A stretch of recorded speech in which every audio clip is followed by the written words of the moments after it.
Senta, ieri sera Silvio Berlusconi in un'intervista che abbiamo realizzato a Palazzo Grazioli ha ribadito il valore dell'alleanza con il Popolo della Libertà, Lega e Popolo della Libertà. Quindi le chiedo, sulla vicenda dell'IMU che ha scatenato e scatenerà un mare di polemiche, cioè la promessa di Berlusconi di rimborsare in contanti l'IMU pagata sulla prima casa. Lei di che opinione, da che parte sta, diciamo? Ma guardi che noi ci siamo insediati al governo, perché anche qui la gente non ha più memoria, no? La memoria storica penso duri la durata di un giorno, no?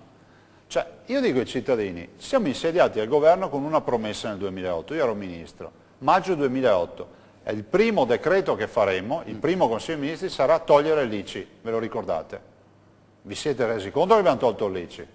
Infatti molti dicono la prima volta in effetti ha mantenuto la promessa. Abbiamo tolto l'ICI e sulla prima casa tutti noi non l'abbiamo più pagata. Sulla prima casa mi sembra il primo valore che uno ha è la casa, io fra l'altro ho il mutuo, anzi avevo il mutuo perché poi l'ho anche venduta e quindi non pagavo più una tassa su una casa che non era neanche mia perché era della banca. Bene, adesso se dice che toglierà l'IMU la toglie.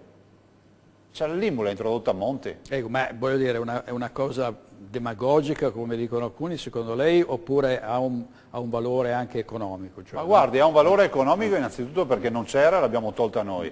A me sembra ragionevole che se torna a governare il centrodestra toglierà la tassa che aveva già tolto 4 anni fa, 5 anni fa ormai.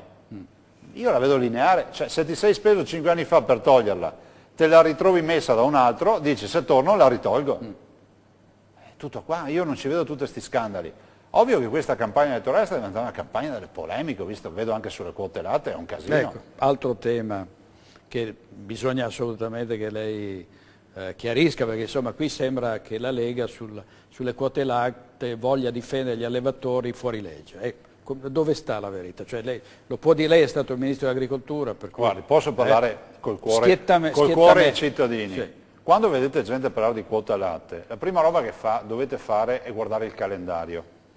Guardare il calendario per un motivo, vedere se siamo in campagna elettorale e noterete che sempre siamo in campagna elettorale, perché finita la campagna elettorale nessuno più utilizzerà questo tema perché nessuno gliene frega niente.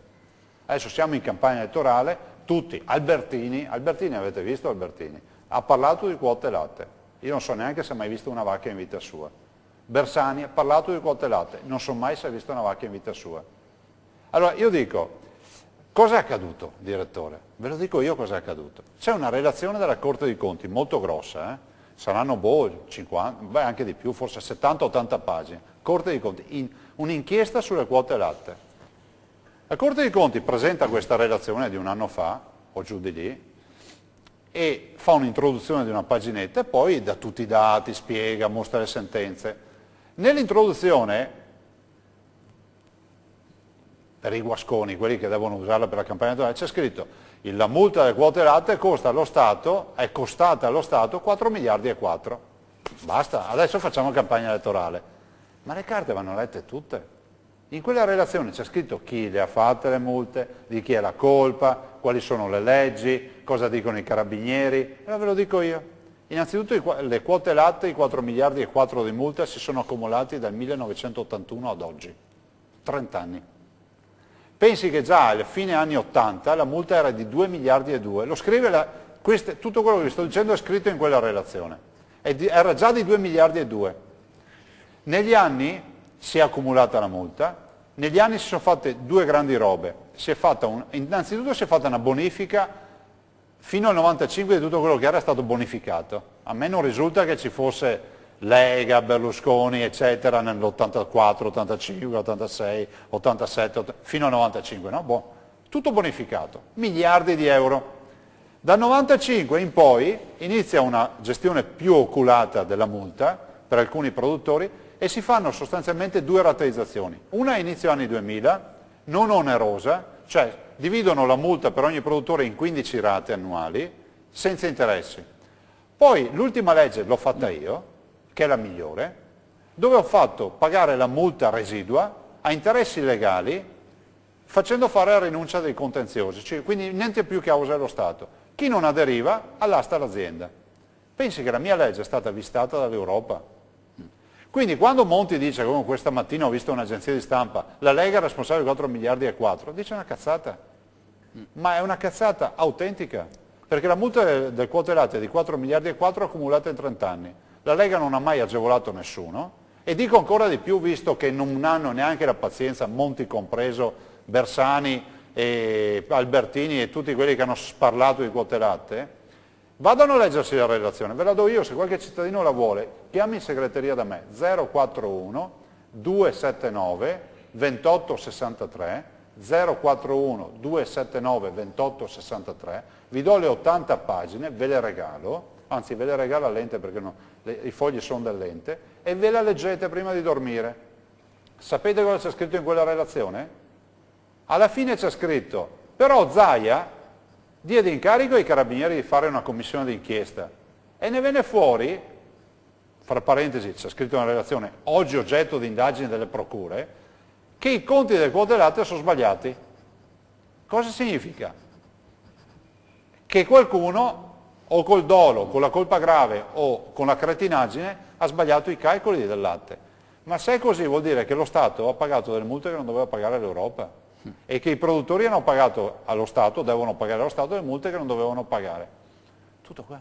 Questo è quanto denunciano anche i carabinieri con un'inchiesta, se Esatto, non ricordo male. è tutto nella relazione della Corte dei Conti. Ma voglio dire, ma la Corte dei Conti non tiene conto di un'indagine dei carabinieri? Lo scrive la Corte dei Conti, ecco. Lo scrive nella sua relazione. Ma se tu leggi la prima pagina di 100 pagine, sì, nel quale c'è riassunto, c'è scritto la multa di 4,4, io capisco che siete in campagna elettorale, ma i cialtroni restano cialtroni. E allora cosa voglio dire? Che la situazione è intricata, però mi chiedo come mai Bersani, Monti, Albertini non dicano agli italiani che noi paghiamo centinaia di milioni di euro di contributi agricoli, cioè di previdenza agricola, agli agricoltori del sud perché non pagano i contributi, ma da una vita non pagano i contributi. Si chiama SCAU, Servizi Contributi Agricoli Unificati, centinaia di milioni di euro che cubano più di 4 miliardi all'anno di euro, pagati perché la previdenza degli agricoltori del sud non se la pagano, la deve pagare lo Stato, perché non l'hanno mai pagata e qualcuno dovrà pur pensare alla loro pensione. Andate a chiederglielo quando vanno a fare i comizi.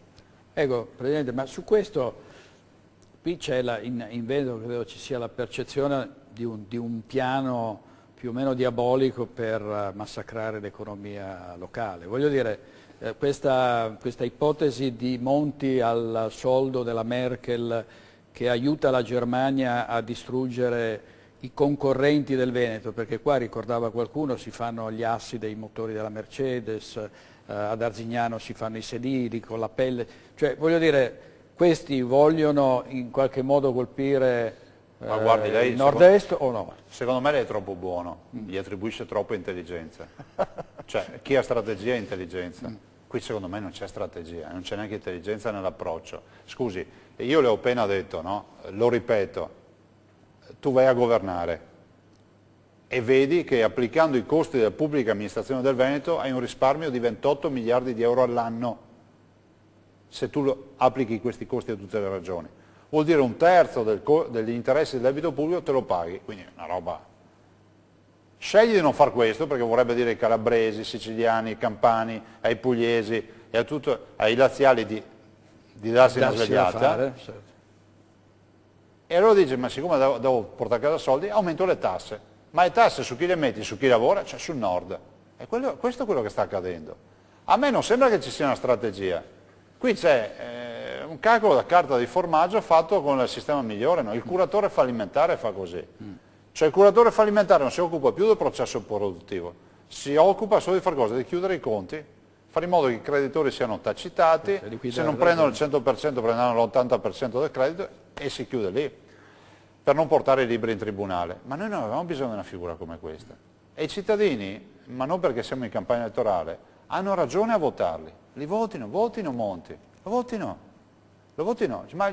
Però io direi rendiamo il voto pubblico. Facciamo le liste, no? Con i nomi e cognomi, perché poi è inutile lamentarsi.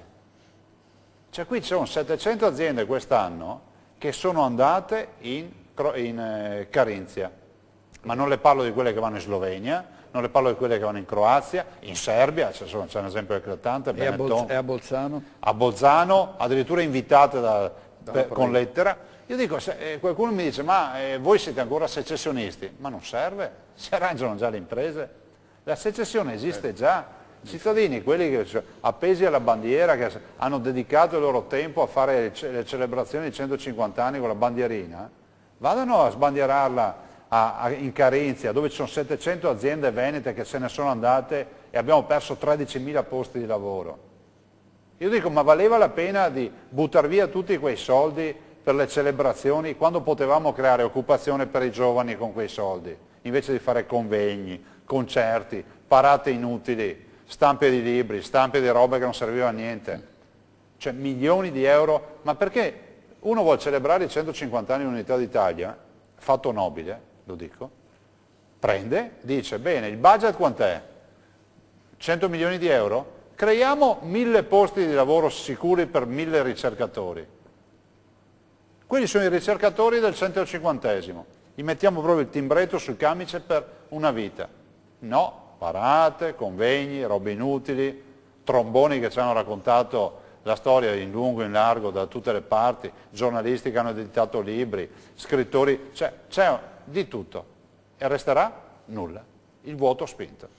Presidente, a proposito di sperperi, di sprechi di risorse, no? Abbiamo visto anche arrivare in Consiglio regionale la finanza come in tutte le altre regioni. Cosa salterà fuori da questa inchiesta? Batman, non credo che ci siano dei guarda. Batman in Veneto, però magari qualche spesuccia, cene, pranzi. Guardi, non glielo so dire, allora, in tutta sincerità, e voi lo avete riportato più volte in questi mesi, io ho sempre detto le porte sono aperte, la finanza venga. Peraltro devo dire anche che con la finanza io ho chiuso un sacco di accordi per il controllo della sanità, dell'alluvione, che hanno dato ottimi risultati, perché quando si vedono notizie sui giornali, sanità e alluvione, sapere che dietro c'è un grande lavoro che sta facendo la finanza. E mi sento di ringraziare il generale, diciamo, interregionale, non so come si definiscono, comunque il generale De Bidda, Pasquale De Bidda, il generale Walter Lombardo Cretella, che è il generale che comanda il Veneto, e tutti i comandanti provinciali, insomma tutti quelli che lavorano.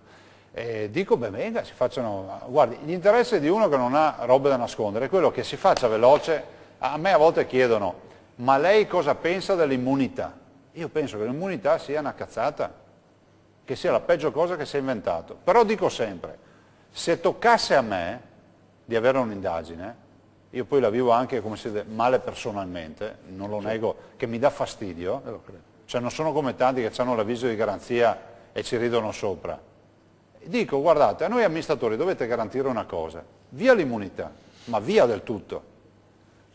Però mi garantisci, e questo sì deve essere un privilegio che mi devi dare rispetto al cittadino, che è un vantaggio anche per il cittadino, mi dai un processo rapido, mi fai processo 60 giorni, mi chiudi in una stanza, mi fai processo, però io dopo 60 giorni o 30 giorni devo essere limpido davanti ai cittadini. Tu non mi puoi mandare un avviso di garanzia e tenermelo sopra la testa 5 anni, 6 anni, 7 anni e dopo magari mandarlo anche in prescrizione. Io conosco amministratori, perché non sono tutti delinquenti gli amministratori, che si rifiutano di mandarlo in prescrizione perché vogliono la sentenza.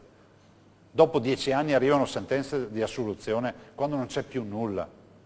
Io non voglio dire che gli amministratori sono delle brave persone, tutt'altro, i giornali li leggo anch'io, però dico che è giusto che il cittadino, quando vede il suo sindaco, quando vede il suo presidente di provincia, il suo presidente di regione, dica sì, gli hanno contestato una roba, 60 giorni, tutto chiaro, perché io non posso andare a amministrare con questa storia, la finanza. Io dico, la finanza faccia controllo, io invito i giudici di farlo serrato, di chiudere la partita, se c'è qualcuno che si è comportato male, punirlo, ma non lasciare in piedi sta roba mesi, perché è controproduttiva. Cioè, io dico che la regione deve lavorare, deve occuparsi dei malati, dei disoccupati, dei disabili. Quando vai davanti a una persona di queste, devi avere la coscienza pulita, ma non basta che sia tu ad averla, deve anche lui capire che ce l'hai pulita, la fedina penale. E quindi la magistratura deve darsi una mano per questo.